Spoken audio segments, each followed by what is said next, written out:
Merci, messieurs les présidents, mesdames, messieurs, merci de me laisser un petit moment pour vous parler un petit peu de l'économie, de l'industrie sur notre territoire.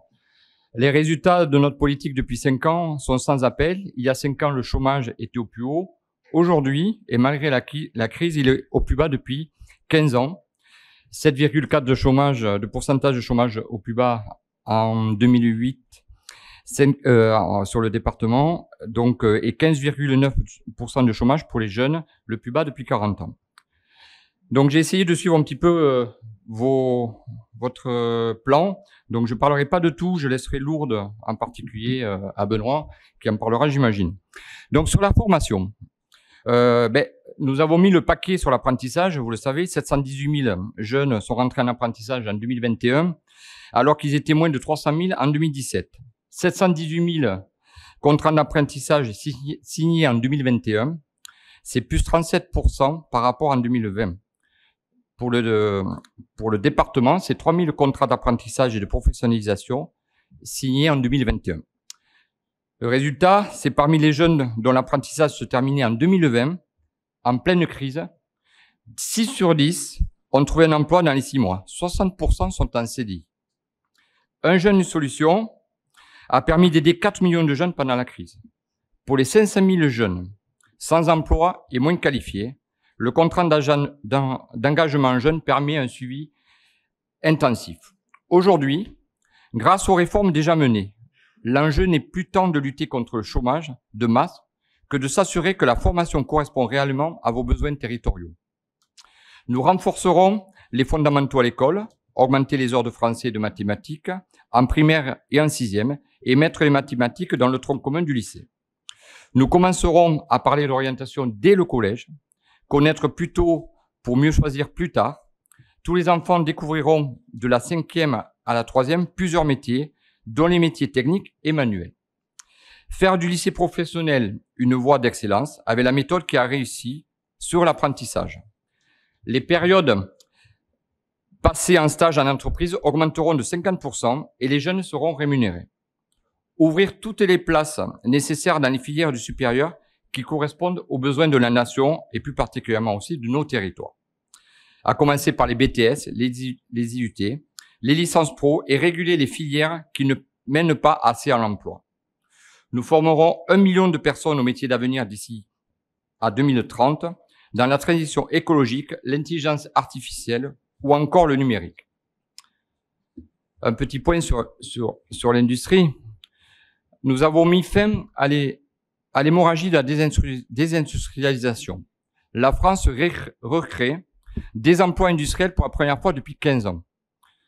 Il y a 2 fois plus d'ouvertures que de fermetures d'usines en 2021.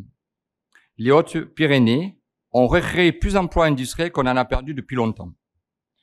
Nous avons protégé nos entreprises et nos indépendants durant la crise avec le quoi qu'il en coûte, le fonds de solidarité, le chômage partiel, les prix garantis par l'emploi. 30% des salariés du 65 ont préservé leurs revenus pendant la crise. 8 476 entreprises dans le 65 ont fait partie des bénéficiaires d'aide. France 2030, c'est 30 milliards en 5 ans pour développer la compétitivité française, devenir le leader de l'hydrogène vert et produire 2 millions de véhicules électriques et hybrides d'ici 2030. Sur notre territoire, c'est Alstom qui a touché une somme conséquente pour accompagner le train hydrogène.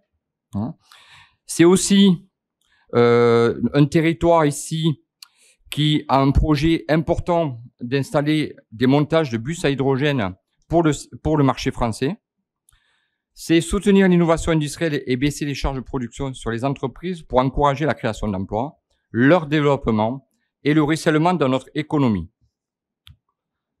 Un petit point sur la redynamisation de notre territoire. Des services publics en réalité qui bénéficient au développement économique. L'Internet, le haut débit, les meilleures dessertes ferroviaires et aériennes, le train de nuit qui est revenu, maintenir le TGV et travailler ce que j'ai commencé à faire sur la rénovation de la ligne Bordeaux-Dax avec la région Aquitaine et en particulier avec le président de la région. C'est un sujet important pour le tourisme, mais aussi pour le transport de nos Pyrénéens. L'avion, vous m'avez posé la question sur la desserte Tarbes-Paris, dont l'État a doublé son aide d'accompagnement sur le projet. Ensuite, nous avons mis Action Cœur de Ville et Petites Villes de demain pour les communes rurales attractives par l'accompagnement en ingénierie pour répondre au mieux aux appels à projets. Il nous faudra effectivement continuer à faciliter le dialogue avec l'administration et diminuer le millefeuille administratif, renforcement du réseau des sous-préfectures, continuer à accompagner nos communes pour qu'elles soient encore plus attractives, continuer à promouvoir l'installation de nouveaux arrivants, plus de services publics en zone rurale, rénovation des centres-villes, soutien à des projets culturels locaux. Les fonds d'État ont été massivement augmentés et stabilisés durant tout le mandat. Je pense en particulier à la DETR. Nous les maintiendrons. Le plan tourisme, le plan montagne, le plan thermalisme, tout ça, ce sont des outils que nous continuerons à mettre en place. Soutenir l'innovation industrielle et baisser les charges de production sur les entreprises pour encourager la création d'emplois, le développement et les ruissellements dans notre économie. Donc, nous reviserons la politique d'achat de l'État en priorisant nos produits dans la commande publique pour que l'argent public aille en priorité aux entreprises qui sont plantées sur nos territoires et qui contribuent à créer de l'emploi chez nous. Un petit point sur l'agriculture, comme vous l'avez demandé. Déjà, la première chose, grâce aux dynamiques du président de la République, nous avons maintenu la PAC au même montant, malgré le départ du Royaume-Uni, qui était un gros pouvoir de financement. Ça a été un point important pour la nouvelle PAC qui va être mise en place. J'ai été, durant 3 ans, rapporteur du budget agricole. Le budget a été stabilisé et nous avons mis surtout le focus sur la recherche, l'innovation. Notre territoire des Hautes-Pyrénées est varié. Il y a plusieurs types d'agriculture, vous le savez bien. La disparité est existante.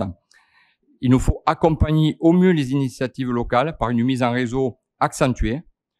Il ne faut pas opposer les différents types d'agriculture qui existent sur nos territoires, que ce soit le bio, les circuits courts ou ce que j'appellerais raisonné, car il nous faut obligatoirement, rapidement, vous le voyez bien, nourrir une population importante. Sur l'agriculture, j'ai énormément travaillé sur ce sujet-là, donc il me semble important de travailler sur le foncier pour l'installation des jeunes agriculteurs en particulier. Donc, un fonds d'investissement national de plusieurs millions d'euros que je souhaite accompagner et mettre en place avec les services de l'État et la caisse de dépôt qui est au travail pour accompagner les jeunes à acquérir du foncier. Pour conclure, nous allons poursuivre la simplification commencée ces 5 dernières années grâce à la numérisation des procédures et développement des guichets uniques. Les services de l'État doivent être en soutien, pas une source de complexité pour les entreprises. Nous allons poursuivre la modernisation du marché du travail engagé dans ce quinquennat. Nous poursuivrons la simplification commencée ces 5 dernières années sur tous les sujets qui touchent les entreprises et les relations avec les États. Et nous continuerons à ne pas augmenter les impôts comme nous étions engagés. Je vous remercie. Merci beaucoup.